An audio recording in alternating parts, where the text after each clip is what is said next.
Him मानव जो आज भी कर रहे हैं कंचनजंगा की रक्षा। हिम मानव, हकीकत या फसाना। आप में से ज्यादातर लोगों में शायद ही कोई ऐसा हो जिसने हिम मानव, अंग्रेजी में स्नोमैन या येती का नाम ना सुना हो।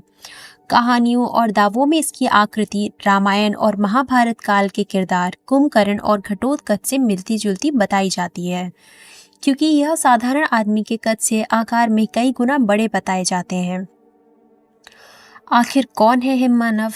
कहाँ रहते हैं ये? क्या करते हैं? किसने देखा है इन्हें पहली बार? क्या इन्होंने किसी को नुकसान भी पहुंचाया अब तक? इनके बारे में दिलचस्पी रखने वाले हर आदमी के मन में ये सवाल कौंधते हैं, जिनका जवाब वो इंटरनेट, किताबों और पहाड़ों की यात्रा पर जाने वालों में खोजते हैं। हम हिम मानव से जुड़े कुछ ऐसे ही रहस्यों के बारे में आपको बताने जा रहे हैं, जो आपको सोचने को मजबूर करेंगे इनका होना कितना हकीकत है और कितना फसाना। कंचनजंगा के रक्षक दावा किया जाता है कि प्राकृतिक सुंदरता और चारों तरफ से सफेद चादर में लिपटी कंचनजंगा चोटी की रक्षा हिम मानव करते हैं। कंचनजंगा को विश्व की तीसरी सबसे ऊंची चोटी माना जाता है, जो उत्तर पूर्व के राज्य सिक्किम में नेपाल सीमा पर है। जानकार बताते हैं, पर्वतारोहियों का एक दल इस चोटी पर पहुंचा। दल ने वापस आने पर बताया कि वे चोटी से 5 फुट नीचे खड़े थे।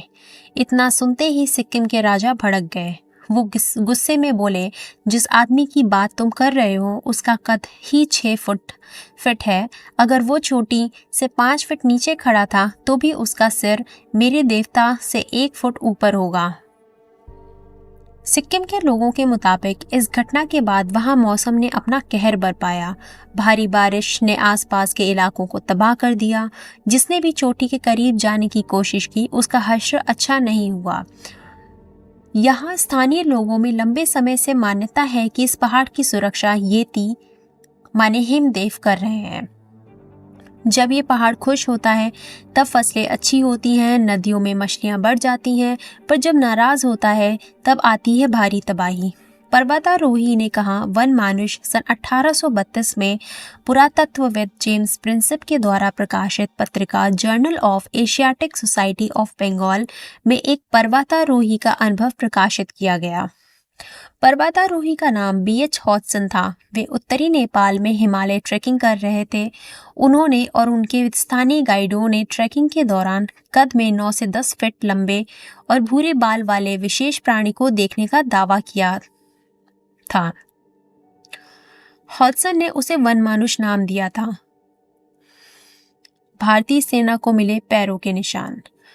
भारतीय सेना के जवानों ने साल 2019 में सेना के मकालू बेस कैंप के पास ही हिम मानव के पैरों के निशान देखने का दावा किया था। इकोनॉमिक्स टाइम्स की एक रिपोर्ट के मुताबिक सेना ने 29 अप्रैल को आधिकारिक ट्विटर हैंडल इसे पोस्ट किया था। इन पैरों के निशानों की लंबाई करीब 32 इंच और चौड़ाई 15 इंच थी। रहस्यमयी प्राणी को मकालू बरून नेशनल पार्क में पहले भी कई बार देखे जाने के दावे किए गए हैं।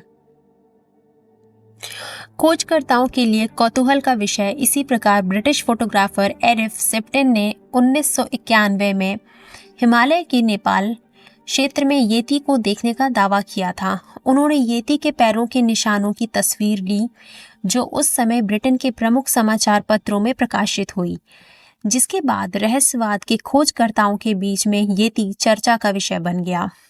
वैज्ञानिक ने बताया, तिब्बती भालू नेपाल के स्थानीय लोगों ने करीब 3 साल पहले 2022 में येती को देखने का दावा किया था। लोगों के दावों की जांच करने का जिम्मा नेपाल के वैज्ञानिक मधु छेत्री ने लिया। स्थानीय लोगों ने उनको जब उस जीव के पैरों के निशान दिखाने के अलावा बालों के नमूने भी दिए। वैज्ञानिक मधु छेत्री ने स्थानीय लोगों के दावों पर शोध करते हुए कहा कि यह तथाकथित हिम मानव एक तिब्बत का भूरा भालू है। भालू भी सीधा खड़ा होकर 2 पैरों पर चल सकता है और उसके शरीर पर लंबे भूरे बाल पाए जाते हैं। हालांकि मधु छेत्री के विपरीत स्थानीय लोगों का मानना था कि उन्हें भालू और हिम मानव में अंतर पता है। जो उन्होंने देखा वह भालू नहीं था बल्कि येती था।